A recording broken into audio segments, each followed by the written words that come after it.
Bien, bonsoir à toutes et à tous. Et pardonnez-moi, je suis de retour à la modération, encore une fois. Je suis très honorée d'introduire cette conférence plénière qui vient clôturer cette première journée de colloque et qui est donnée par monsieur Jean-Noël Robert. Alors, je ne pourrai malheureusement pas retracer ici l'intégralité de la très riche et prestigieuse carrière de monsieur Robert, mais je vais néanmoins modestement en donner quelques éléments importants. Alors, Jean-Noël Robert est professeur émérite du Collège de France, où de 2011 à 2022, il a été titulaire de la chaire Philologie de la civilisation japonaise. Il est également directeur d'études émérite à l'École pratique des hautes études à la section des sciences religieuses, où il assure un séminaire sur le bouddhisme japonais. Jean-Noël Robert a consacré une partie de ses travaux à l'histoire du bouddhisme, en particulier de l'école Tendai, et à la philologie des textes bouddhiques sino-japonais. Il a notamment traduit en français le Sutra du Lotus, texte fondateur du bouddhisme à partir du texte chinois ancien. Il est également responsable de l'ambitieux projet Hobo Gilin, dont on a parlé tout à l'heure, encyclopédie du bouddhisme d'après les sources chinoises et japonaises, qui est un projet de collaboration scientifique franco-japonaise initié il y a près de 100 ans. Il prépare actuellement, dans ce cadre, une monographie thématique sur le moine Diyen qui paraîtra en 2025, si je ne dis pas de bêtises. Son goût pour les langues s'est également exprimé à travers l'étude des relations langagières entre le chinois classique et le japonais dans la pensée bouddhique. Ses recherches l'ont par ailleurs amené, à partir du modèle sino-japonais, à élaborer la notion de hiéroglossie, visant à décrire l'évolution d'aires culturelles et linguistiques dans lesquelles le facteur religieux a joué un rôle prépondérant à travers la traduction. Ces publications sont nombreuses, parfois tirées de ses conférences au Collège de France. J'en citerai quelques-unes. Une petite histoire du bouddhisme en 2008, la hiéroglossie japonaise en 2012, Langue et sciences, langage et pensée en 2020, ou encore Des langues et des dieux au Japon en 2023. Jean-Noël Robert est également académicien, membre de l'Académie des inscriptions et belles-lettres de l'Institut de France. Il est chevalier de la Légion d'honneur, chevalier de l'Ordre national du mérite et commandeur de l'Ordre des palmes académiques. Il est aussi décoré de l'Étoile d'or et d'argent de l'Ordre du soleil levant. Monsieur Robert, je vous laisse la parole.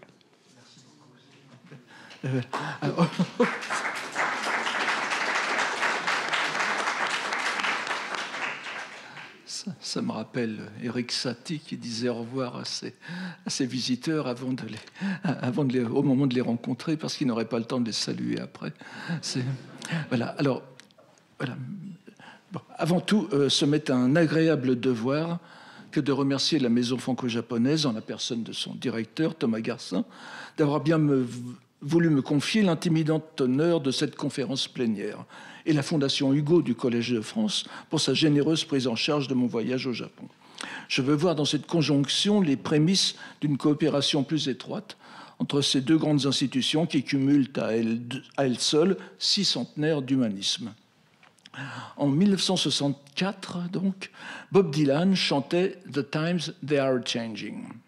Et en effet, c'était l'année où survinrent 2 événements qui changèrent en profondeur le regard que l'on portait en France et dans le monde sur ce que je voudrais encore appeler l'Extrême-Orient.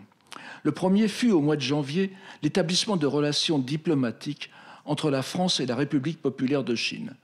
Cette décision provoqua un engouement pour la Chine continentale qui tourna à la frénésie avec le déchaînement de la révolution culturelle en 1966 et ses conséquences intellectuelles foisonnantes.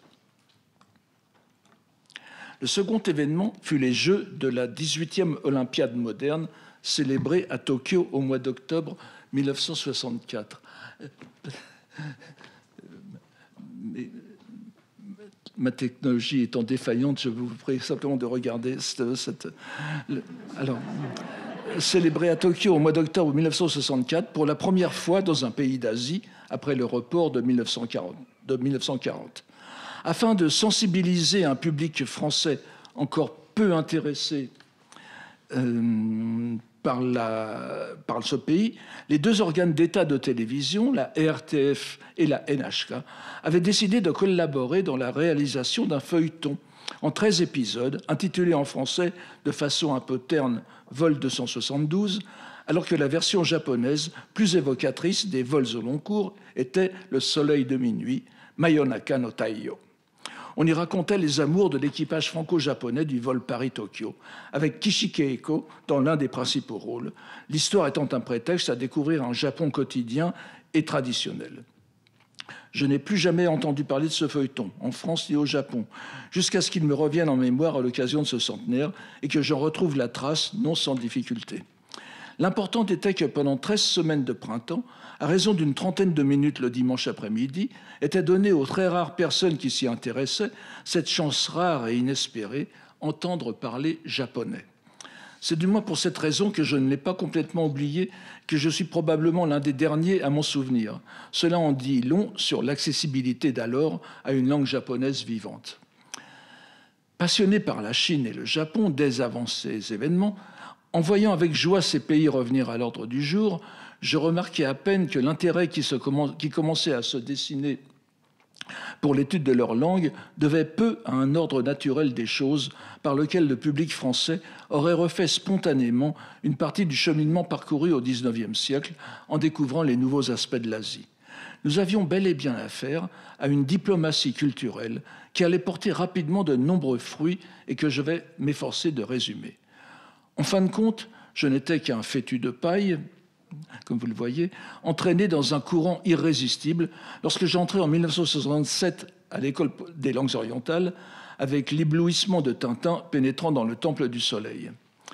Les professeurs qui nous accueillirent, Jean-Jacques Aurigas et Fujimori Bunkichi, nous annoncèrent fièrement que c'était la première fois que le nombre d'étudiants inscrits en japonais atteignait la centaine. Je n'ai pas les chiffres pour le chinois, il faudra demander à notre grand historien Emmanuel Lozran, mais la vague y était tout aussi impressionnante, avec des nombres probablement plus élevés et un enthousiasme encore plus remarquable. Je me souviens d'un étudiant demandant à la répétitrice, la merveilleuse Liang Baijin, comment dire en chinois « le président Mao est le soleil rouge de nos cœurs ». L'atmosphère des cours de japonais était sensiblement différente et les aspirations des étudiants bien plus concrètes. Par une heureuse coïncidence, j'ai pu récemment suivre la préparation d'une réunion amicale de mes condisciples de l'époque qui voulaient célébrer en 2017 le cinquantenaire de leur inscription en japonais à Langzhou. Sans prétendre à l'exhaustivité,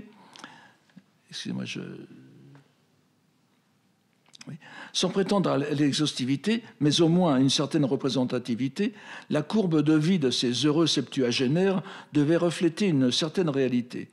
De la petite vingtaine de participants à ces retrouvailles, la grande majorité avait parcouru une carrière très honorable et réussie dans des firmes privées et prestigieuses, ainsi que dans la diplomatie. Un fort petit nombre avait suivi la voie sévère des études japonaises, nombre que l'on pourrait accroître de façon sensible si l'on incluait l'année qui précédait et celle qui suivait. Ce qui fait que proportionnellement, sans doute davantage de spécialistes, ce que j'appellerais les japonisants, étaient nés dans les années qui précédèrent le boom illustrant les débouchés traditionnels, le boom qui illustrait avant les débouchés traditionnels, savants et diplomates.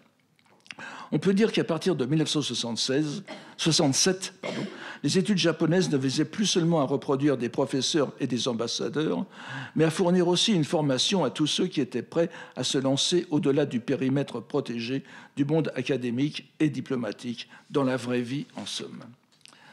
Cette ouverture inattendue se trouvait couronnée de succès grâce à des circonstances extérieures qui accéléraient cet élan. Des circonstances qui étaient instituées par les instances politiques et économiques de l'époque, poursuivant avec méthode et opiniâtreté la réintégration complète, je dirais presque la réhabilitation, je fais un saut en arrière, du Japon dans le monde occidental, dont j'ai esquissé quelques phases dans cet article d'un symposium organisé entre autres par notre amie Sophie Bache. Il y eut avant tout un événement comparable par son ampleur aux Jeux Olympiques de 1964, l'exposition universelle d'Osaka de 1970. Là encore, le Japon était le premier pays d'Asie choisi pour cette rencontre, qui avait été jusqu'alors l'occasion d'une exhibition orgueilleuse de la domination technique et industrielle de l'Occident.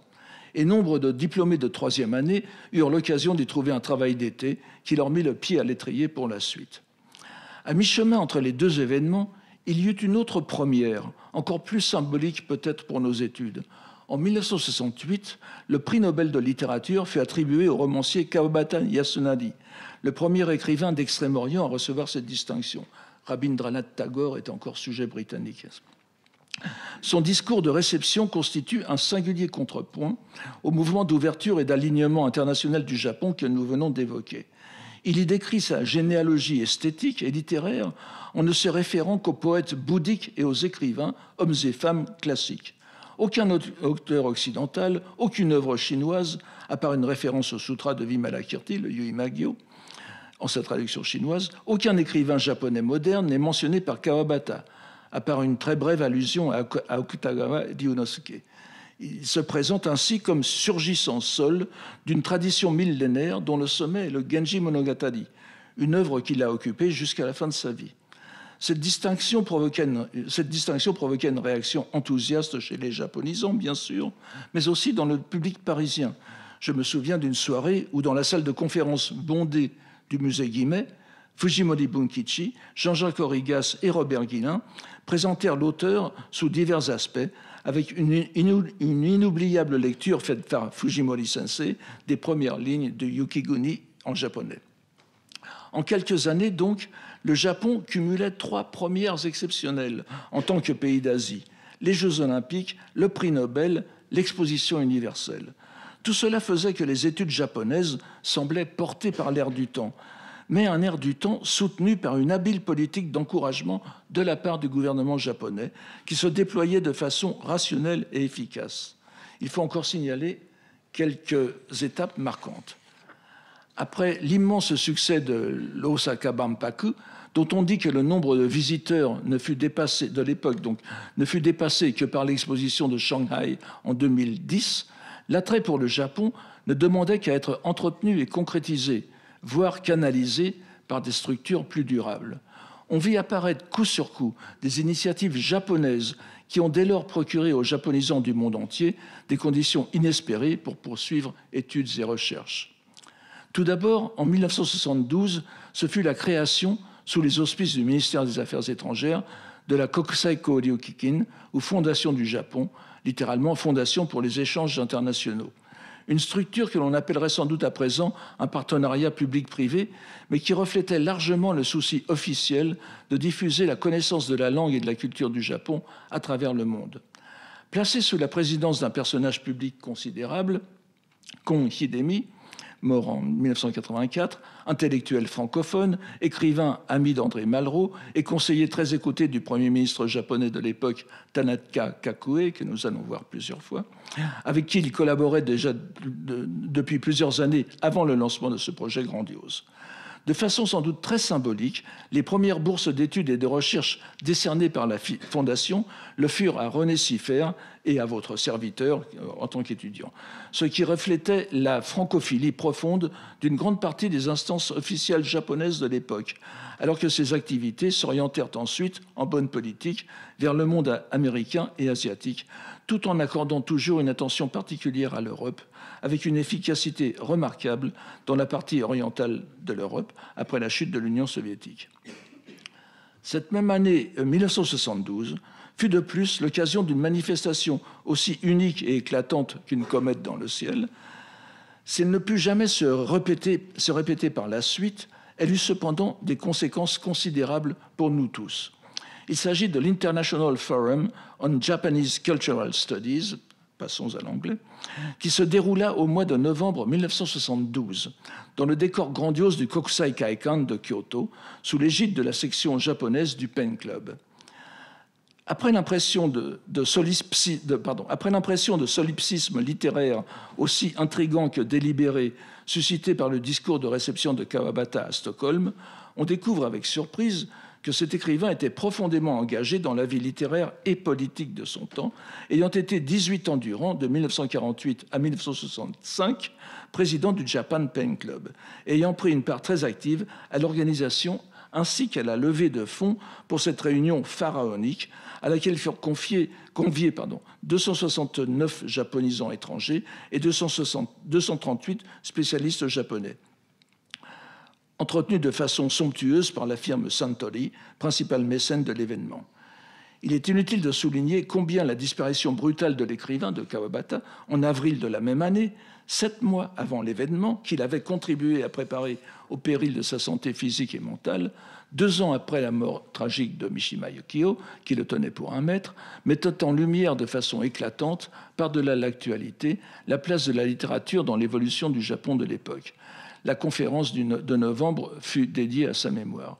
Et il y avait aussi, j'ajoute, l'allocution d'ouverture avait été prononcée par le prince impérial Mikasa no Miya, dont nous avons appris ce matin la disparition de la veuve. Elle fut l'occasion, cette conférence, d'un autre événement très significatif encore pour nos études. Un soir, après le dîner et la réception qui accompagnait chaque journée, sponsorisée par Suntory, les partisans européens, une importante partie d'entre eux en tout cas, se réunirent dans l'un des salons, à l'initiative, me semble-t-il, du professeur Josef Kreiner, et décidèrent avec enthousiasme de créer une société savante qui regrouperait les chercheurs européens spécialisés dans les études japonaises. Cette soirée fébrile donna ainsi naissance à la European Association for Japanese Studies, dont la première conférence internationale se tint précisément 1 an plus tard, en novembre 1973, à Oxford. Dès son origine, l'EAJS, donc, trouva dans la Japan Foundation, qui venait, rappelons-le, d'être créée, un support, un partenaire, un mécène, avec l'aide de firmes japonaises telles que Toshiba, un mécène indéfectible dont l'action se poursuit jusqu'à aujourd'hui. Et il est possible de considérer l'EAJS comme une conséquence directe de cette création. Il y eut un incident notable lors de cette soirée où les cœurs étaient pourtant transportés par la même ferveur. Toute la discussion s'était déroulée non pas en japonais, ce qui eût été normal, c'était après tout la langue de travail, d'étude ou de dévotion de la plupart des participants, mais en anglais. Le là étant donné par le professeur Kreiner lui-même. Je ne me souviens pas qu'il y ait eu une concertation préalable à ce propos. C'était en quelque sorte dans le prolongement naturel de l'ambiance générale, où l'anglais servait de langue de communication par défaut pour les non-japonisants. Mais tout à coup, au beau milieu des délibérations menées dans un anglais déformé de maintes façons par les différents locuteurs, un peu comme dans Star Wars, une voix véhémente s'éleva en français, criant son indignation et sa honte de voir ainsi la langue anglaise s'imposer à des locuteurs de niveau fort divers, alors que le français lui fait tout aussi bien office d'idiome international. Cette protestation vigoureuse fit l'objet de réfutations tout aussi énergiques de la part de ceux qui comprenaient le français, en nombre encore assez important il y a 50 ans parmi les universitaires européens. Il y eut aussi quelques appréciations peu favorables, échangées à mots pas si couverts, sur la capacité des Français à créer des problèmes. Or, le courageux contestataire n'était pas français.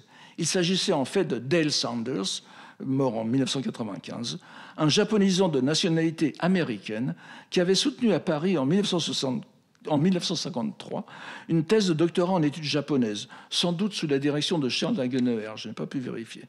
Parfait francophone et francophile ardent, il traduisit plusieurs ouvrages ailleurs du japonais en français. Il nous a souvent, par la suite, fait part de son indignation d'alors à voir les études japonaises européennes ainsi accaparées dans l'œuf par une langue unique au détriment d'une autre qui lui était chère. Cette intervention, aussi généreuse que don quichotesque, resta sans effet, d'autant plus qu'elle tentait de s'opposer à une tendance qui s'exerçait depuis longtemps en profondeur dans les milieux académiques.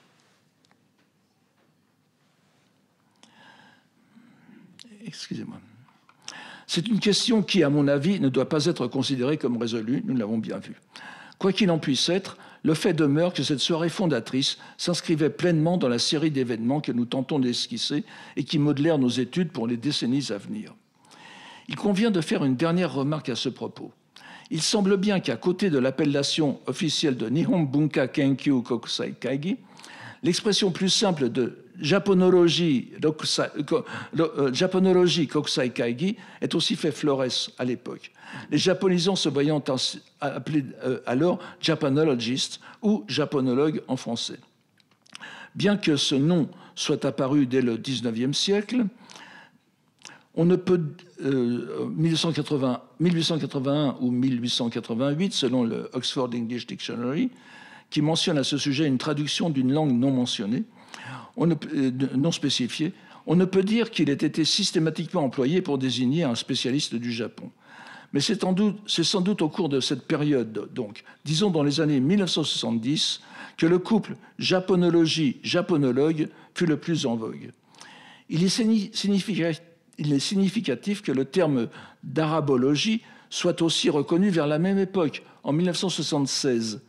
Si le lettré mentionne bien sinologue, donc aux alentours de 1880, et sinologie, il ne connaît en revanche qu'arabisant, japonisant, apparaissant dans le journal des Goncourt en 1894. Au milieu de la sourde concurrence qui existait alors entre les enseignements de chinois et de japonais aux langues orientales, il est certain que pouvoir mettre un siècle après la publication du lettré la japonologie auprès de la sinologie était une compensation appréciable pour l'amour-propre des intéressés. Cependant, cela n'explique pas le souci qui se fait jour lors de la conférence de 1972 de reprendre ce terme aux allures anglaises en katakanago, alors qu'il existait un terme japonais, Nihongakusha, qui aurait dû suffire. Mais l'inconvénient était qu'aucun, on en a parlé un peu tout à l'heure, l'inconvénient était qu'aucun des plus de 200 spécialistes et gens de lettres japonais présents alors ne se serait reconnu sous cette appellation. Le terme se trouva pour ainsi dire canonisé par l'élaboration de l'Index to Japanologists, compiled by the Japan Pen Club, édition de 1972, qui fut largement mis en circulation à l'époque.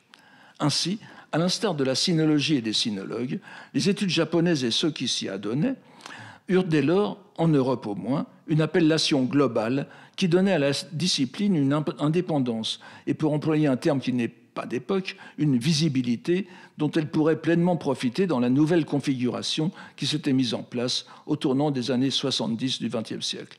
La japonologie, terme né à la fin du XIXe siècle, est désormais pleinement intronisée, pouvait prendre son essor. Nous savons qu'il n'eut qu'une courte vogue en tant que japonologie. Il faut ajouter une dernière touche à ce tableau, qui clôt la conjoncture qui s'est opérée alors. Nous y retrouvons bien sûr une volonté politique et une mise en pratique d'une idée du soft power qui n'était sans doute pas encore explicite avec les mêmes protagonistes. Cette mise en pratique a été faite par les mêmes protagonistes. En effet, en 1974, à l'instigation du Premier ministre de l'époque, Tanaka Kakue, dont nous avons déjà vu la part active qu'il prit dans tout ce mouvement, le gouvernement japonais se lança dans une campagne mondiale de promotion de la connaissance de la langue et de la culture japonaise, qui se concrétisa la même année avec la Japan Foundation comme intermédiaire, par la création d'un fonds considérable consacré à cette cause et qui fut géré par la Fondation pour l'étude de la langue et de la civilisation japonaise, placée sous l'égide de la Fondation de France. Cette fondation eut, comme nous le savons tous, une influence durable et bienfaisante pour nos études. Car pendant des années, les intérêts confortables des placements furent répartis le plus équitablement possible entre les diverses institutions japonisantes qui soumettaient leurs projets. Si la crise économique a sensiblement diminué ses ressources, elle continue néanmoins de soutenir nos recherches dans la mesure du possible. La France n'était pas le seul pays à bénéficier de cette générosité. Ce que l'on a appelé le fonds Tanaka a été institué dans un nombre important de pays, suivant peu ou prou l'expansion de la Japan Foundation, avec en général un centre par pays concerné, sauf aux États-Unis, où plusieurs universités reçurent des sommes équivalentes à celles attribuées à chaque autre pays. Voilà donc décrite à très gros traits la nouvelle situation des études japonaises qui se dessinait en France au cours des années 1970. On voit clairement que les développements les plus marquants étaient souvent les conséquences locales d'un mouvement mondial lancé par les autorités japonaises, agissant à la fois officiellement et en combinaison avec des organismes privés. Ce n'est aucunement une critique. Le Japon ne faisait que reprendre de façon plus originale ce que les pays européens faisaient depuis longtemps. La France avec l'Alliance française, créée en 1883, l'Italie avec la Società Dante Alighieri de 1889, l'Allemagne avec le Goethe Institute, 25, la Grande-Bretagne avec le British Council, 1934, et certainement bien d'autres. Mais on décèle dans la création de la Japan Foundation, accompagnée de toutes les retombées évoquées, une volonté peut-être plus ambitieuse que celle de ces modèles probables. Il s'agissait pour le Japon d'aider à la constitution, je dirais presque à l'individualisation, de ce que l'on encouragea à appeler la japonologie comme discipline, je mets bien entre guillemets pour que vous l'entendiez, scientifique, comme discipline scientifique à part entière, avec cet adjectif qui me semble peu approprié, mais que l'on retrouve souvent dans les documents français, peut-être sous l'influence de Pierre Bourdieu. Et effectivement, dans l'espèce de Big Bang qui accompagna cette création, en plus de l'EAJS déjà mentionné, on voit paraître aux États-Unis en 1974 le Journal of Japanese Studies, avec l'aide de la Japan Foundation et une firme privée japonaise, une revue savante qui fait depuis autorité dans nos études, tandis que la British Association of Japanese Studies naissait la même année, toujours avec l'aide de la Japan Foundation et d'une autre firme japonaise. La France ne suivit qu'avec un certain retard avec la création de la Société des études japonaises en 1981, qui deviendra la toujours très active Société française des études japonaises, SFEJ, en 1990, comme on l'a dit tout à l'heure. Ce retard s'explique sans doute par des raisons que nous allons voir bientôt. Cette action continue et méticuleuse allait constituer les études sur l'archipel en un véritable continent académique international, la japonologie, ou les études japonaises d'ailleurs, vous voyez que c'est exactement le même profil, et susciter chez les japonisants le sentiment d'appartenir à une communauté mondiale. Mais, dira-t-on, il y a l'exception française. Et en effet, alors que nous venons de tenter de décrire une situation synchronique ou horizontale dont l'effet fut immense, on se gardera d'oublier qu'il existe aussi un axe diachronique, vertical donc, celui-là même qui justifie notre présence aujourd'hui en ces lieux où nous célébrons le centenaire de la création de la maison franco-japonaise. On me permettra de citer ici mon maître Bernard Franck. L'événement le plus important qui soit survenu dans l'histoire des études japonaises après 1922, qui était le centenaire de la société asiatique, fut sans aucun doute la création de la maison franco-japonaise fut la création de la maison franco-japonaise de Tokyo, instituée officiellement en 1924 et qui commença à fonctionner effectivement à partir de 1926. Je peux bien sûr être corrigé. Il précise ensuite que le projet initial fait en concertation entre Paul Claudel et le célèbre vicomte Shibusawa se référait au modèle des écoles de Rome ou d'Athènes qui ont tant fait pour la connaissance des civilisations occidentales. Il poursuit un peu plus loin, avec un changement de vocabulaire significatif. Le premier pensionnaire qui fut entré dans l'établissement dès Noël 1925 était M. Charles Hagenauer, né en 1896, qui allait rénover sur une vaste échelle la japonologie française et devenir le maître de plusieurs générations d'enseignants et de chercheurs. On voit que Bernard Franck, en passant du terme études japonaises à celui de japonologie, cède pour ainsi dire à la tendance dessinée par les innovations japonaises. Et il emploie d'ailleurs dans le même texte le mot japonisant plutôt que japonologue. Mais on comprend ce que le terme a de pratique dans le contexte historiographique qui est le sien. Il implique tout d'abord une approche scientifique de la discipline. C'est un terme qui me paraît, je l'ai déjà dit, malencontreux, auquel il tenait cependant, puisqu'il le répétera plus tard, mais qui n'implique rien d'autre qu'une rigoureuse pratique philologique, historique, anthropologique, toute relevant des sciences humaines. Il l'utilisait aussi à l'évidence pour différencier les travaux de Charles Hagenauer de ceux qu'il appelle dans son style inimitable les japonisants aux méthodes incertaines et aux grêles savoirs dont il avait dû suivre les leçons. Ainsi, pour ce qui est de la japonologie française, la généalogie est claire. La maison franco-japonaise fut le cocon où se forma 8 années durant, jusqu'en 1932, Charles Hagenauer. le fondateur, qui eut deux grands et principaux disciples, nous l'avons dit, René Siffert et Bernard Franck, lesquels formèrent à leur tour la plupart des japonisants qui œuvraient dans les années 1970 et dont beaucoup achevèrent aussi leur formation à la maison franco-japonaise. Mais le terme de japonologie a également, semble-t-il, une autre utilité, ainsi que nous allons le voir. Il serait outrecuidant de ma part de parler de la maison franco-japonaise devant un parterre où se retrouvent encore tant d'anciens et présents directeurs. Je voudrais simplement souligner quelques traits qui semblent pertinents pour notre propos. Tout d'abord, mais nous n'y insisterons pas, encore que ce soit une particularité importante, la maison franco-japonaise, ça a été dit d'ailleurs tout à l'heure, la maison franco-japonaise se distinguait de ses modèles de Rome et d'Athènes en ce qu'elle accueillait aussi des chercheurs scientifiques à proprement parler, et nombre de ces directeurs furent des scientifiques véritables, si j'ose dire, botanistes, mathématiciens, physiciens, médecins. La médecine est-elle une science, bien qu'ils fussent en nette minorité. Les pensionnaires, quant à eux, étaient répartis de façon équitable entre scientifiques et humanistes. Ce n'est qu'aux alentours de l'an 2000 que la maison fut dédiée entièrement aux sciences humaines.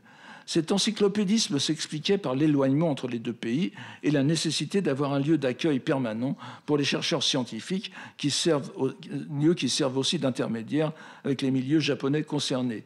Cela explique aussi les très utiles réseaux tissés par les sociétés savantes franco-japonaises dont le siège était à la MFJ et qui assuraient les prises de contact dans tout le Japon pour les pensionnaires et les missionnaires, entre guillemets, cette fois qui venaient nombreux.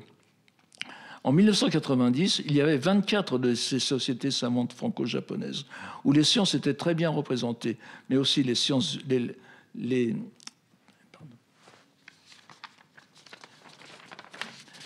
mais aussi les lettres françaises, l'histoire. Et pour notre propos, il nous faut aussi mentionner la Société franco-japonaise des études orientales, fondée en 1955 et encore fort active par la publication de son Tsushin, et puis, traduit par circulaire, très modestement, dont le numéro 46 est sorti l'an dernier.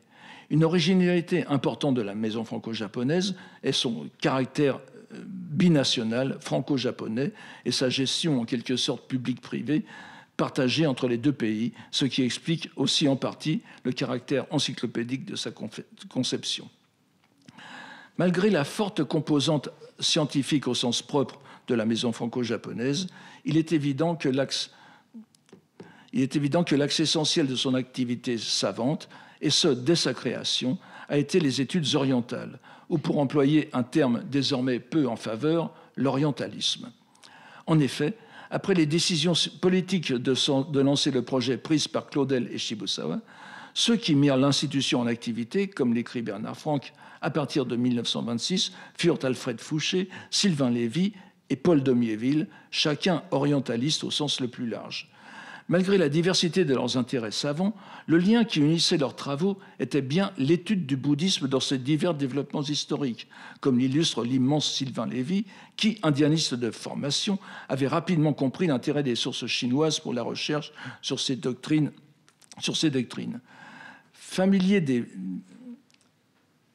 des plus grands noms de la bouddhologie, encore un terme dont il faudrait débattre, ça aussi, de la bouddhologie japonaise de son époque, il fut avec Takakusu Junjiro à l'origine d'un projet, pour ainsi dire, c'est Junjiro, pas Kunjiro, excusez-moi, à l'origine d'un projet, pour ainsi dire, consubstantiel à la maison franco-japonaise, dont elle ne se sépara que plus tard, le Hobogidin, que je donne ici. C'est le dictionnaire encyclopédique du bouddhisme d'après les sources chinoises et japonaises. C'est à Paul Domiéville qu'échut l'honneur de mener à la publication les premiers fascicules. Malgré son caractère fort spécialisé, ce projet concrétise plusieurs aspects décisifs de la place du Japon dans les études orientales qui restent d'actualité. Choisir le bouddhisme comme vecteur de la recherche transversale en Asie était la méthode qui s'imposait pour tirer le meilleur parti des ressources qui s'offraient aux chercheurs orientalistes afin d'obtenir une vue d'ensemble de l'histoire intellectuelle de l'Inde et de l'Extrême-Orient. Je n'insisterai pas sur cet aspect fondamental que j'ai déjà traité par ailleurs dans la perspective de la poursuite du projet Hobogidin. Il faut cependant mentionner, pour illustrer la fécondité de l'institution de la maison franco-japonaise, un autre vaste projet, on y a fait allusion tout à l'heure, qui fut quant à lui mené à terme. Très ambitieux lui aussi, lancé en 1958 sur l'initiative d'un juriste, René Capitan, alors directeur de la MFJ, et de Georges Bonmarchand, japonisant majeur de l'époque, il était pourtant plus limité, peut-être plus réaliste, en ce qu'il se proposait de remplacer l'irremplaçable dictionnaire d'histoire et de géographie du Japon du missionnaire catholique Edmond Papineau, mort en 1942, dont l'édition définitive datait de 1906. Bien oubliée en France, la traduction anglaise du Papineau, datant de 1910, est régulièrement rééditée, assurant à l'ouvrage une survie inattendue en anglais. Le futur dictionnaire historique du Japon devait apporter une œuvre de référence nouvelle fondée sur les meilleures sources et les plus récents travaux. Il gardait comme caractéristique fondamentale le principe d'une collaboration étroite avec les historiens japonais qui devaient rédiger les articles, traduits par des japonisants français qui pouvaient les modifier en fonction de leurs propres travaux. L'aspect collaboratif est plus manifeste précisément à partir du troisième fascicule, publié en 1975, après une période de ralentissement, à l'initiative de Bernard Franck, qui obtient aussi une aide appréciable de la Japan Foundation, justement, qui venait d'être fondée. Cette nouvelle configuration reflète aussi l'augmentation des chercheurs français et francophones capables de collaborer à cette œuvre d'envergure à partir des années 1970. En m'attardant sur ces deux importants projets de la MFJ, je voulais mettre en lumière deux facettes de son activité dans le domaine des sciences humaines que l'on peut tenir l'une et l'autre pour fondamentales en leur intention profonde, mais que l'évolution des mentalités et donc des thèmes de la recherche qui allaient se précipiter à partir de cette décennie allait rendre, pour ainsi dire, antagonistes. Je veux parler de l'orientalisme et de la japonologie. Si la vogue du mot japonologie, encouragée de la façon que nous avons vu, semblait provisoirement se confirmer, et s'il était en tout cas très utile pour délimiter un champ d'études indépendant, on peut dire que la notion d'orientalisme vivait à l'époque ses derniers beaux jours. C'était pourtant un terme existant de longue date, au moins dès la fin du XVIIIe siècle, réservé surtout à l'étude des langues et civilisations de l'Orient en un sens indéfini, jusqu'à ce qu'un usage malencontreux vint lui donner le sens de goût pour les choses de l'Orient, s'exprimant notamment dans l'exotisme artistique. D'Edgar Quinet à Raymond Schwab,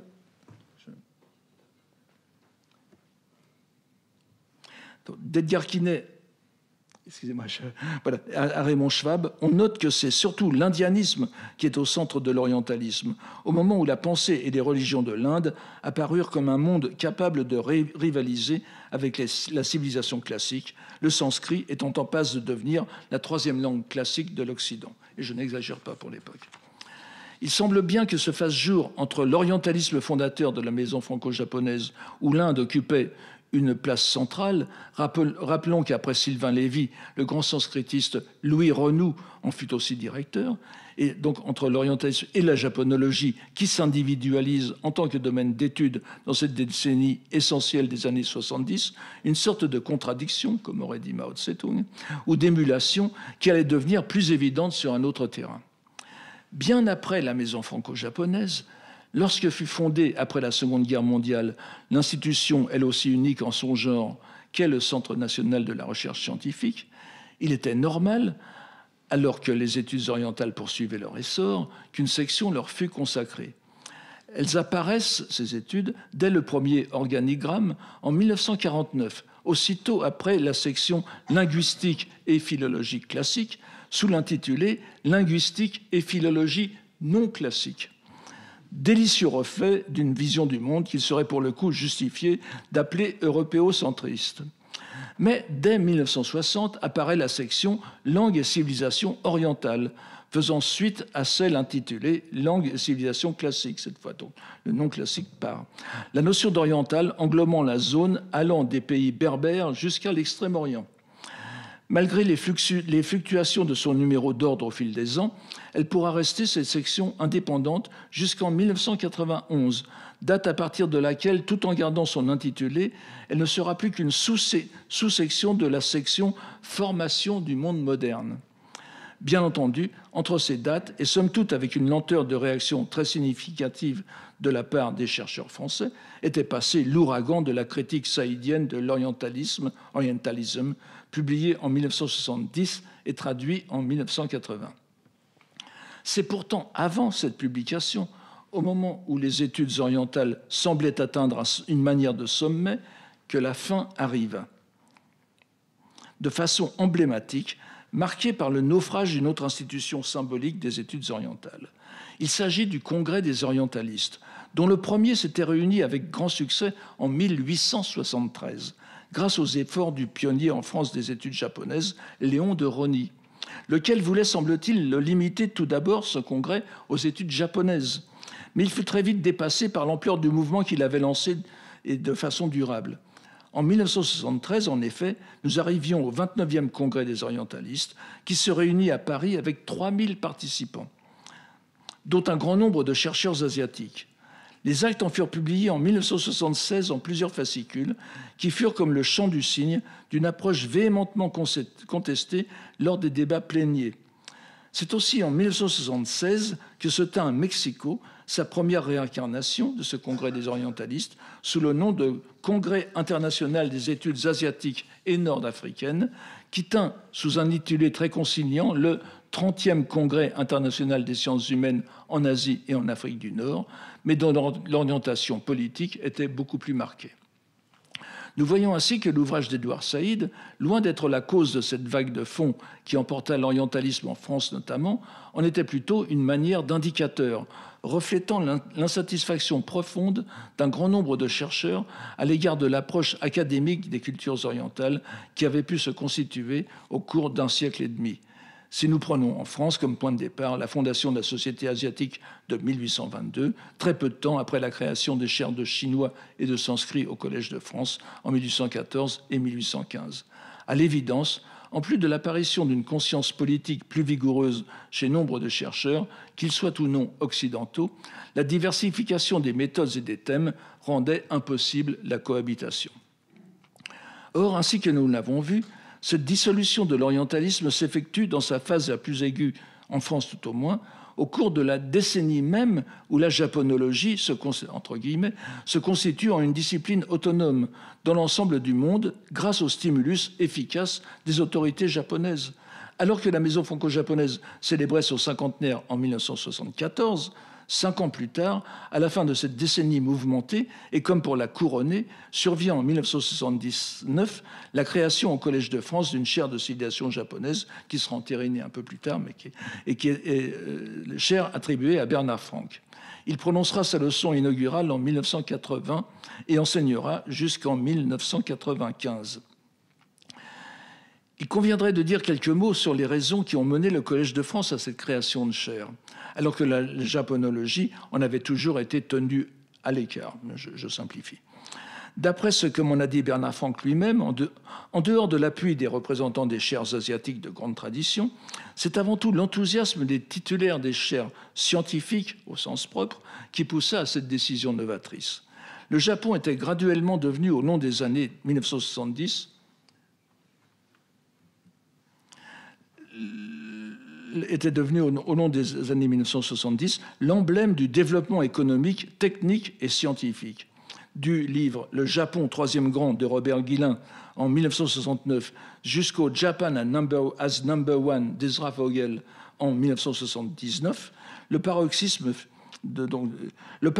fut atteint dans les années 1980 avec l'essor de l'informatique, où le Japon se distingua en lançant le projet titanesque de la 5e génération d'ordinateurs qui sombra avec l'éclatement de la bulle économique de la fin de la décennie, en mettant un terme à un certain nombre d'illusions. Je ne renvoie pas au livre de Marshall Unger à ce sujet, mais enfin, faut-il voir dans cette appréciation particulière du Japon de la part des hommes de science le recours si fréquent de Bernard Franck à cet adjectif scientifique comme une réponse à cette attente, ou bien encore le souci de situer pleinement la japonologie dans le cadre du Centre national de la recherche scientifique. Il va sans dire que ce grand esprit était conscient de la difficulté lorsqu'il nuance ainsi son propos, alors qu'il affirme que le XXe siècle voit le commencement d'une approche qu'on peut dire scientifique, entre guillemets, du Japon, en ajoutant « Je ne veux nullement ici employer scientifique par contraste avec esthétique ou spirituel, mais ce que ces nouveaux japonisants voulurent être, et sans la moindre concession à la facilité, ce fut tout simplement d'appliquer au domaine japonais des principes qui allaient de soi partout ailleurs dans l'étude des civilisations. » Il ajoute comme en passant une observation qui va pourtant au cœur de la difficulté, en suggérant que le terme de japonologie est apparu pour désigner une sorte de contre-mouvement à ce qu'était le japonisme, peut-être sous l'influence du mot sinologie. C'est-à-dire que les études japonaises avaient pris soin de s'éloigner du piège conceptuel sur lequel repose une grande partie de la critique de l'orientalisme, comme on le voit dans le livre de Saïd. Ça n'a pas vraiment aidé, mais enfin. À savoir agglomérer les deux sens de ce terme, le premier originel d'études des langues et civilisations de l'Orient, le second arrivé à son fait au cours du XIXe siècle, de goût exotique de l'Orient dans les arts et notamment la peinture. C'est cet amalgame qui est à l'origine d'une grande partie de la critique victorieuse de l'orientalisme comme discipline. Mais avant d'aller plus loin, je voudrais revenir sur le texte dont je viens de citer un très bref extrait et qui est d'une certaine façon au cœur de ces réflexions. Il s'agit des actes dont nous avons parlé, donc édités par la Maison franco-japonaise en 1981, du colloque qui se tint en octobre 1979 à Paris, sous le patronage de l'AMFJ et avec l'aide de la Fondation du Japon. L'édition elle-même étant confiée à Francine Eraille et financée par la Fondation pour l'étude de la langue et de la civilisation japonaise.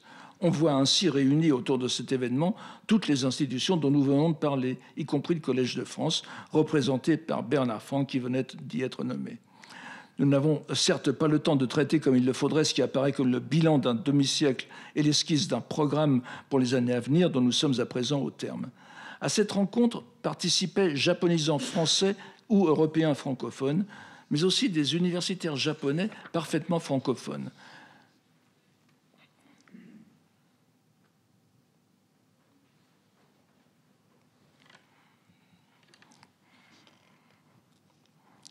Les deux conférences d'ouverture étaient prononcées par les maîtres incontestés de ces études à l'époque, Bernard Franck et René Siffert. Pour les rares personnes qui s'en souviennent encore, cette rencontre était en soi déjà une réussite, car les deux étudiants de Charles Hagenauer cultivaient une relation distante. Mais pour l'occasion, il s'agissait d'un véritable duo, dans lequel chacun reprenait en l'approuvant les paroles de l'autre. L'un et l'autre étaient d'accord à la fois sur l'autonomie des études japonaises, tout en éloignant poliment le terme de japonologie, dont Bernard Franck dit qu'il a fait son temps, parce qu'il n'est ni totalement satisfaisant, ni particulièrement harmonieux. Tandis que René Siffert, en ajoutant des réserves à l'égard de l'orientalisme, conclut sur une condamnation formelle qui mérite d'être prise ici en considération. En somme, je crois qu'il vaudrait mieux ne plus parler de japonologie, mais situer la place des études japonaises. Le débat n'a pas avancé, vous voyez. Mais situer la place des études japonaises dans les diverses rubriques, relevant avant tout des débouchés dans la société que j'ai énumérés. La japonologie subit le sort commun de ce que l'on appelait l'orientalisme, cette fois les deux ensemble. Comme lui, elle correspondait à une autre situation du monde, et si elle a eu un rôle important dans le passé, elle doit aujourd'hui éclater. Strong words, those, aurait dit Bertie Wooster. Mais l'on comprend bien que la question ne tourne pas qu'autour d'un terme que l'on avait tenté de relancer sans succès. Le rejet de la notion d'un champ de recherche autonome semblait impliquer la fragmentation des études japonaises entre des disciplines mieux constituées. Ce qui est proposé au fil des pages de ces actes pourrait être en nombre d'endroits répété dans nos débats d'aujourd'hui. Ça l'a été d'ailleurs. Il suffirait d'ajouter quelques rubriques à celles de René Siffert. Nous l'avons fait. Un changement majeur est la déploration d'alors du petit nombre de japonisants français et en conséquence des difficultés de se livrer à une recherche aussi avancée que dans des disciplines mieux représentées. Cela est maintenant du passé. Alors que le colloque de 79 réunissait la plupart des japonisants travaillant en France à l'époque, une telle réunion serait à présent impossible, comme nous le voyons ici même, où seule une petite minorité des chercheurs en activité sont représentés. De même, la multiplication des lieux d'enseignement et de recherche, la création d'une agrégation de japonais en 1984, ouvrant l'enseignement de la langue dans les collèges et lycées, l'accessibilité grandissante de toutes les ressources japonaises depuis l'Internet, tout cela nous a amenés en quelques 40 ans à une dimension incommensurable avec la génération précédente. Nous pourrions presque dire que les études japonaises sont arrivées à un stade où elles se comparent à d'autres grands domaines. C'est précisément là que se trouve la difficulté existentielle de cette montée en puissance. Imaginons que nous puissions désormais parler d'études japonaises comme nous parlons d'études françaises. Que peuvent signifier de telles expressions? Cela a été déjà touché tout à l'heure. Elles ne se comprennent plus que si nous parlons d'études françaises au Japon ou en n'importe quel autre pays, hormis la France, ou d'études japonaises ou à n'importe quel pays, hormis le Japon. Il est clair que le seul lien qui réunit toutes les approches méthodiques possibles du Japon est la connaissance de la langue. La linguistique, dont parle de façon un peu abusive bon nombre des intervenants du Japon vus depuis la France, que l'on distinguera de philologie. Pourtant, très peu de nos collègues se diront linguistes ou philologues. Et nous retomberons dans les sempiternelles interrogations. Est-on plus sociologue que japonologue, plus linguiste, plus historien, économiste, etc. Excusez-moi. Mon Dieu. Il y a peut-être une autre voie que l'on pourrait explorer davantage. Du moins ceux qui ressentent quelque affinité pour cette approche, laquelle me semble pourtant riche de possibilités. Elle consisterait à reconsidérer la notion d'orientalisme que nous avons vu jeter par-dessus bord au cours des années 1970 au nom d'une conception plus étroite ou mieux cernée de japonologie. Et pour aider à remettre l'orientalisme à flot, excusez-moi, je vais... Donc ça, c'était la citation de... Voilà. Et pour remettre l'orientalisme à flot, il semble indiquer... Il y a une faute d'orthographe ici, je vous prie de m'excuser pour la traductrice. Il me semble indiquer de faire appel à celui qui est généralement tenu pour son terminateur, Edward Said lui-même. Nous avons mentionné la Renaissance orientale de Raymond Schwab. Paru en 1950, l'ouvrage resta longtemps oublié en France avant de connaître 2 rééditions en 2014 et 2024. Entre-temps, il fut traduit en anglais en 1984 et publié avec un avant-propos court et dense de Saïd, qu'on ne peut lire sans quelques surprises, pour peu que l'on ait trop pris à la lettre son livre de 1978. S'il ne se contredit pas, bien sûr, notre auteur affine du moins sa position, sans toutefois se départir de la confusion voulue qu'il entretient entre les différentes approches de l'Orient qu'il tient à recouvrir par le terme d'orientalisme. Le ton chaleureux et l'empathie dont Saïd fait preuve à l'égard de quelqu'un que l'on pourrait tenir pour un représentant majeur de l'orientalisme qu'il avait entrepris de réfuter, mais surtout les points qu'il souligne comme positifs dans son approche, nous permettront d'avancer à notre tour quelques suggestions. Saïd... Excusez-moi.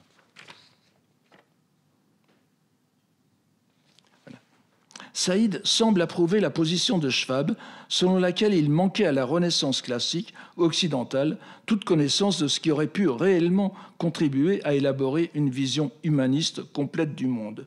Il reprend à ce propos, dans un autre contexte, le terme d'humanisme intégral, où l'Orient est le complément de l'Occident. Il souligne aussi, ce qui nous étonne encore plus, que les acteurs et les héros de ce changement culturel sont les savants, scholars, qui font que la Renaissance orientale soit la rééducation d'un continent par un autre. Je ne veux pas insister davantage sur ce texte surprenant où l'on a du mal à faire le départ entre l'auteur et son sujet. Je retiendrai 2 phrases. L'une où il définit l'œuvre comme une éducation, vous avez le texte anglais, une éducation virtuelle dans ce que signifie une aventure intellectuelle, une sorte de travail de détective vital qui ne néglige ni les indices matériels, ni les spéculations plus élevées destinées à formuler des observations générales. L'autre où il parle en conclusion comme de l'un des chefs-d'œuvre véritablement extraordinaires de l'histoire culturelle et de l'interprétation. Non sans avoir souligné au passage la nécessité d'en faire l'occasion d'une orientation, le jeu de mots est déjà de lui, théorique, et d'une self-examination, que je voudrais traduire par examen de conscience. Et l'on retrouve là le Saïd que nous connaissons mieux. Nous voyons donc ici un orientalisme où l'Orient n'est pas présenté comme la construction d'une Europe prédatrice, intellectuelle et politique, ou comme un miroir du narcissisme occidental, mais comme l'élément nécessaire pour gagner une vision complète du monde. Il s'agit de parfaire ce qu'ont commencé les humanistes de la Renaissance, pour qui le monde et l'univers sapientiel ne s'étendaient au mieux que jusqu'aux sources arabes, et qui ne soupçonnaient pas les immenses mondes intellectuels qui s'étendaient au-delà. Pour Schwab, cette renaissance commence par les traductions d'Anquetil du Perron de l'Avesta et des Upanishads, la Perse ancienne et l'Inde donc, avant de s'étendre peu à peu vers l'Extrême-Orient. L'instrument de cette nouvelle connaissance est la philologie, telle qu'il s'est fourbi sur les textes gréco-latins, mais étendu et adapté à des langues encore inconnues. Si ces méthodes ont pu être jugées intrusives et vues comme une tentative d'appropriation de l'Orient par l'Occident, tout cela entre guillemets, on doit remarquer qu'elles furent si facilement adoptées par les philologues de l'Inde et de l'Extrême-Orient parce qu'elles venaient compléter leur propre méthode philologique, ainsi que le montrent les études bouddhiques. Mais notre propos est ailleurs. Et si je voulais ici reprendre l'expression d'humanisme intégral, ce serait comme une exigence méthodologique qui nous amènerait non pas à accomplir le vœu pieux d'une prise en compte de l'ensemble des cultures de l'Eurasie, ce qui restera sans doute longtemps un rêve, mais à retenir des différentes cultures de l'Asie orientale, ce qui fait qu'elles constituent un continuum dont l'étude reste encore à définir à force d'expérience dans la recherche. Humanisme intégral, donc, qui consisterait à prendre en considération l'ensemble des cultures de l'Asie orientale dans leurs échanges, leurs interactions, mais aussi dans la façon dont elles ont répondu aux défis posés par l'occidentalisation du monde. Afin d'esquisser quelques-unes des possibilités de cette approche, et sans prétendre à l'originalité, je voudrais proposer ici, fort brièvement, deux exemples.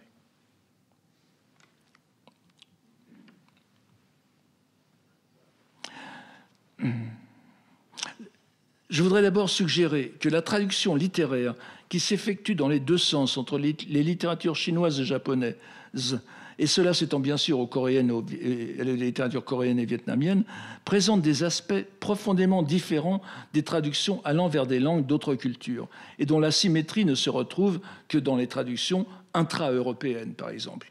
Prenons la traduction en Chine moderne du 6e poème du chapitre 1er du Genji, donc, dont je rappelle ici l'original que je vous donne, je ne le dis pas. Je vous donne simplement la traduction Si à sa recherche un magicien avait pu aller, même indirectement, c'est pas très heureux, mais voilà, n'est-ce pas, stenitemo, même indirectement, je saurais enfin où demeure son âme, à Yokishi, bien sûr. Ce poème japonais est bien sûr inspiré par le chant du regret éternel de Hakurakuten Polotian ou Pochui, n'est-ce pas, où l'empereur Xuanzong envoie un sage taoïste dans une quête surnaturelle pour l'âme de sa concubine exécutée, Yang Guifei. Dans le poème de l'empereur, le terme de l'empereur dans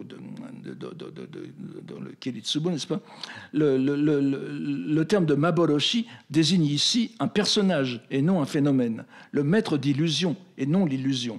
Plus spécifiquement, le maître taoïste, le Doshi, n'est-ce pas, Taoshu, du poème de Pochui, de Hakurakuten.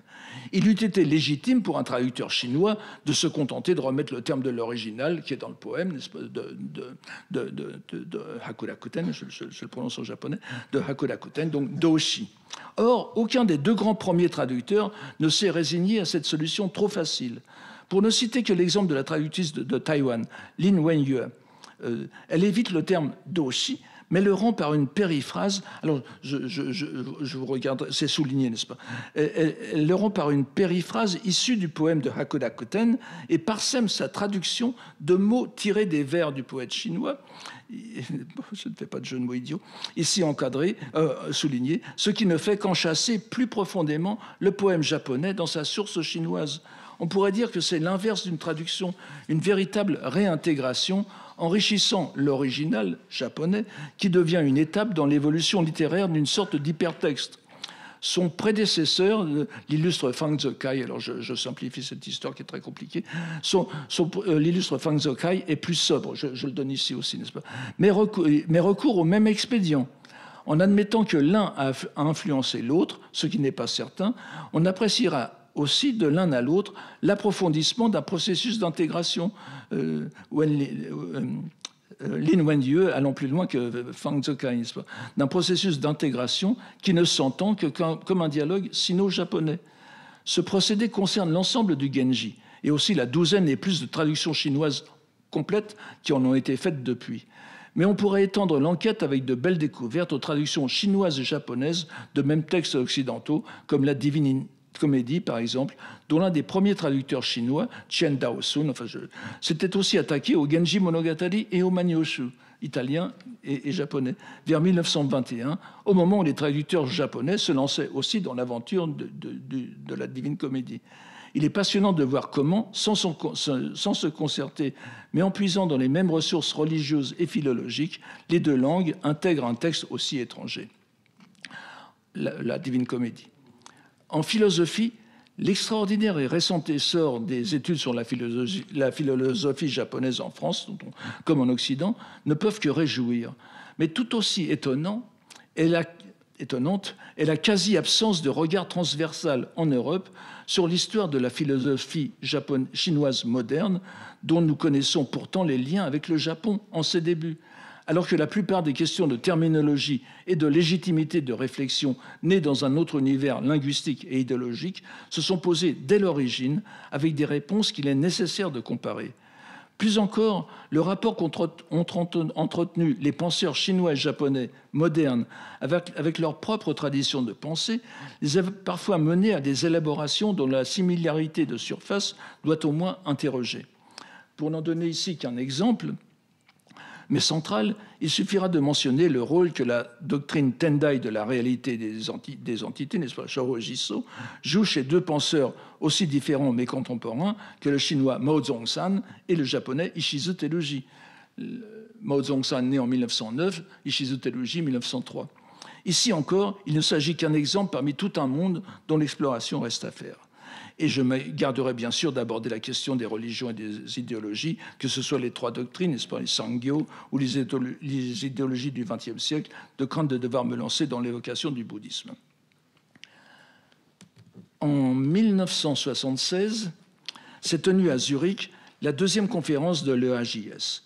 J'y étais, en compagnie de Hartmut Rotermund et de plusieurs collègues japonais, dont, me semble-t-il, Tamamuro Fumio de Meiji Daigaku, qui se consacrait à la sociologie des religions à l'époque moderne. Le discours d'ouverture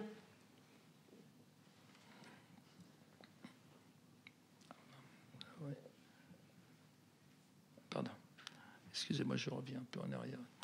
Le discours d'ouverture de la conférence avait été confié à un grand nom des études japonaises de l'époque, le professeur Cornelis Overhand, anthropologue néerlandais de Leyde, qui était titulaire de la chaire d'études japonaises de l'université de Zurich depuis 1968.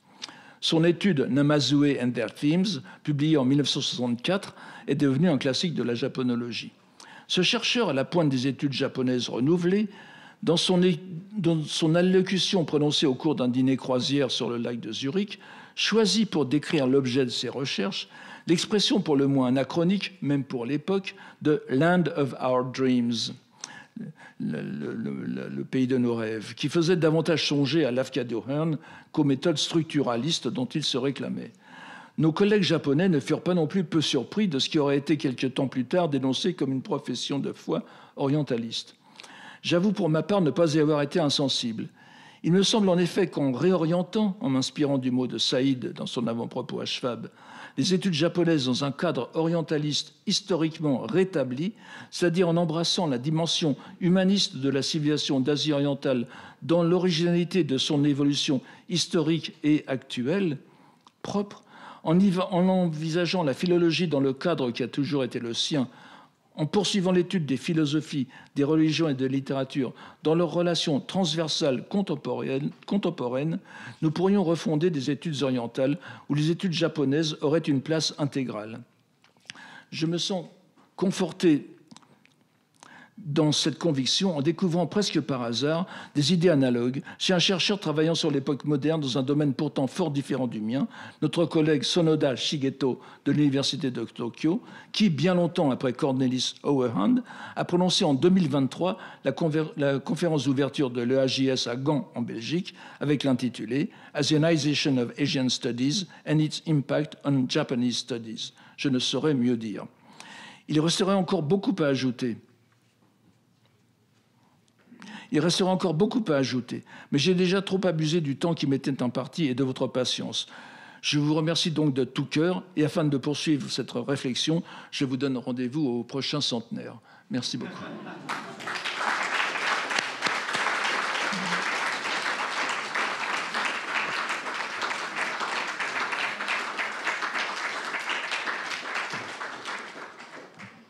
Merci beaucoup Jean-Noël Robert pour cet exposé érudit qui remet vraiment en contexte les études japonaises, à la fois dans un contexte historique, géographique, culturel, économique et politique.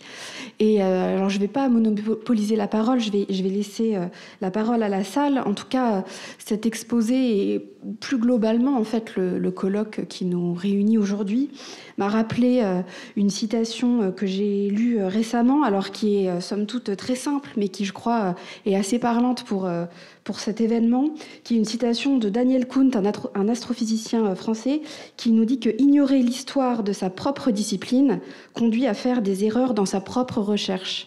Et je crois que votre exposé aujourd'hui permet de resituer vraiment les études japonaises dans leur histoire, et que je crois que c'est utile à tous. Donc je vous remercie pour ça. Et donc sans plus tarder, j'ouvre la parole à la salle. Un micro va circuler, donc n'hésitez pas à lever la main.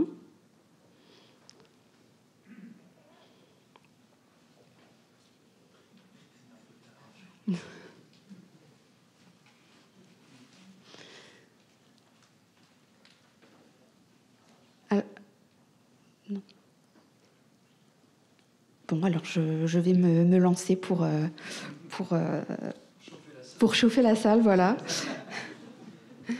Vous avez beaucoup parlé quand même des productions anglophones à travers justement le développement de ces associations, de l'EAJS, de ce colloque qui a lieu tous les 2 ans, je ne sais plus.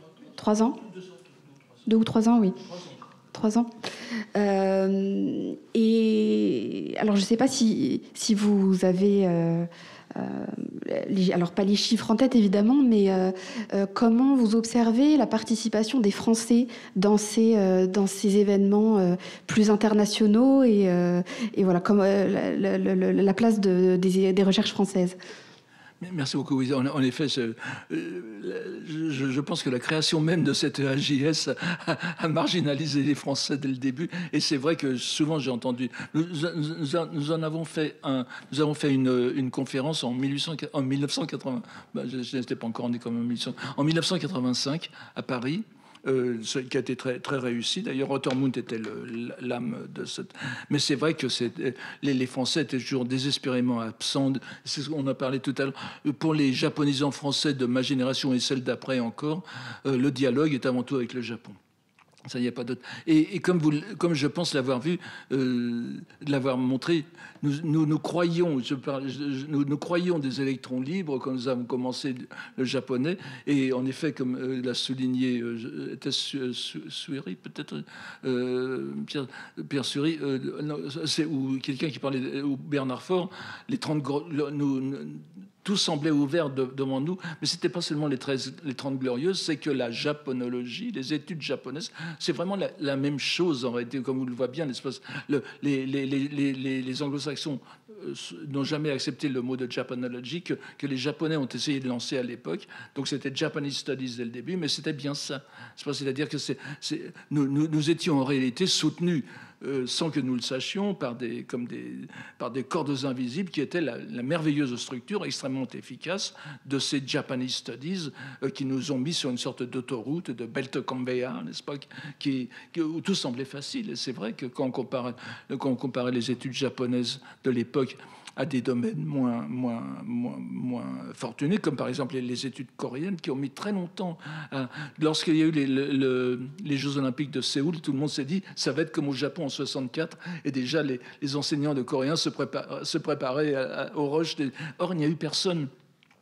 Ça a été bien plus tard, et c'est passé par le Gangnam Style et tout cela. Il y a vraiment eu un grand décalage, mais et là aussi, il faut examiner, c'est vraiment aussi la soft power qui est derrière. Je pense que les actions que je viens d'évoquer ont été aussi prises en considération.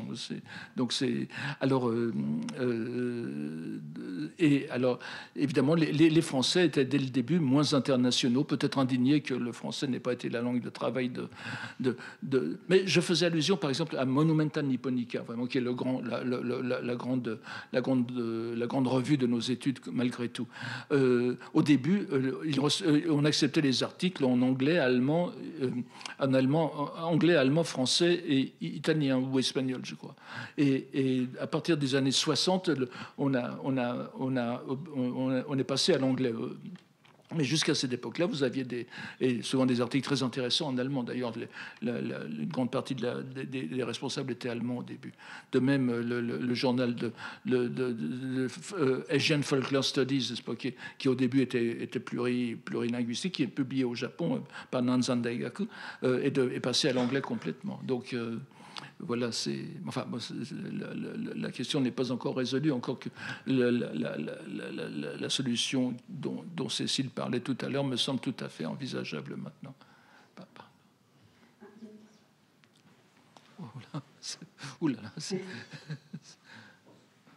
Vous prenez de la voix longue, là.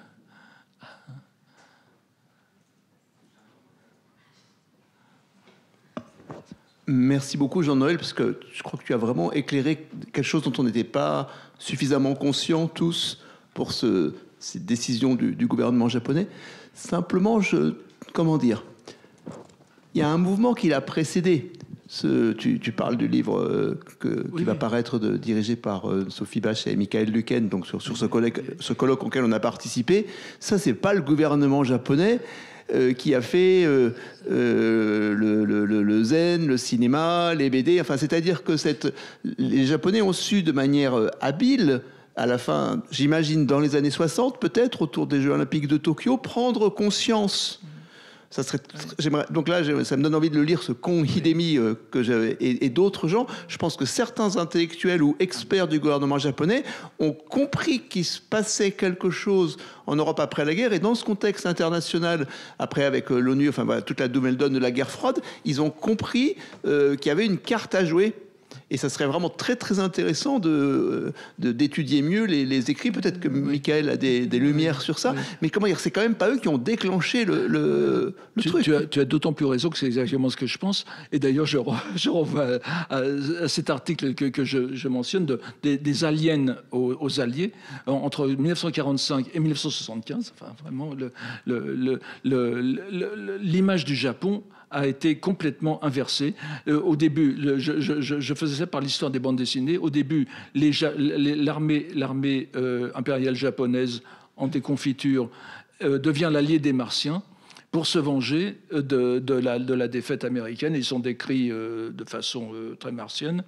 Et puis peu à peu, on les voit se changer et ça allait donc jusqu'à Yoko Tsuno.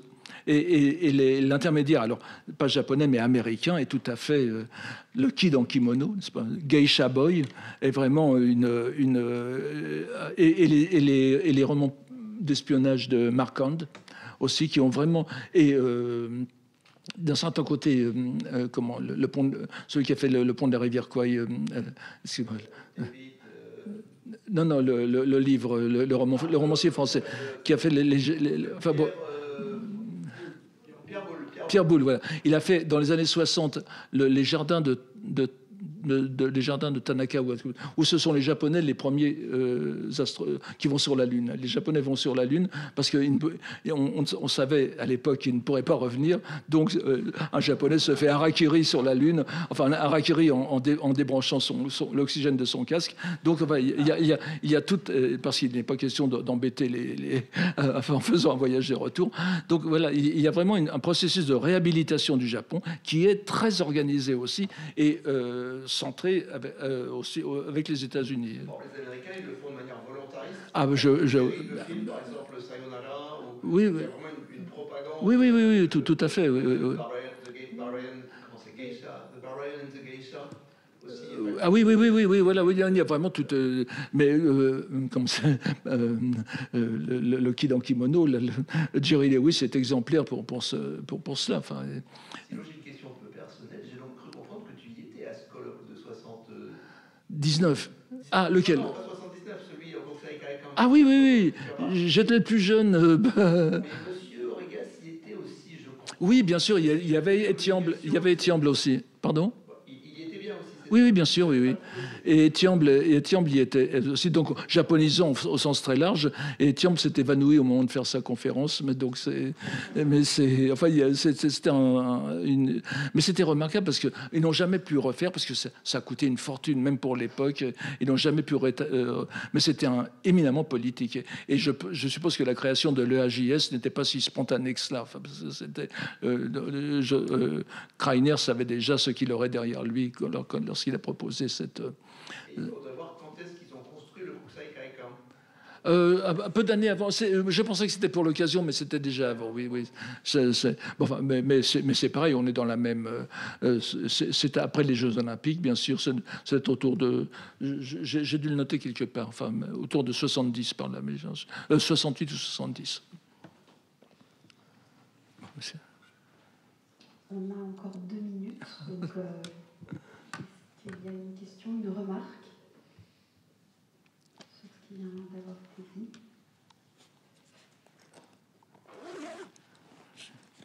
Je suis...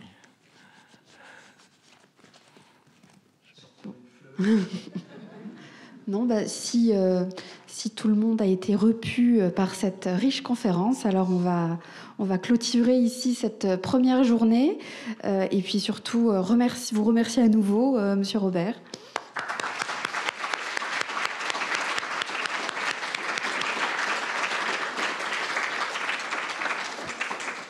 Et bien sûr, nous vous donnons rendez-vous demain à 10h pour le discours de bienvenue et ensuite la conférence inaugurale de Michael Lueken.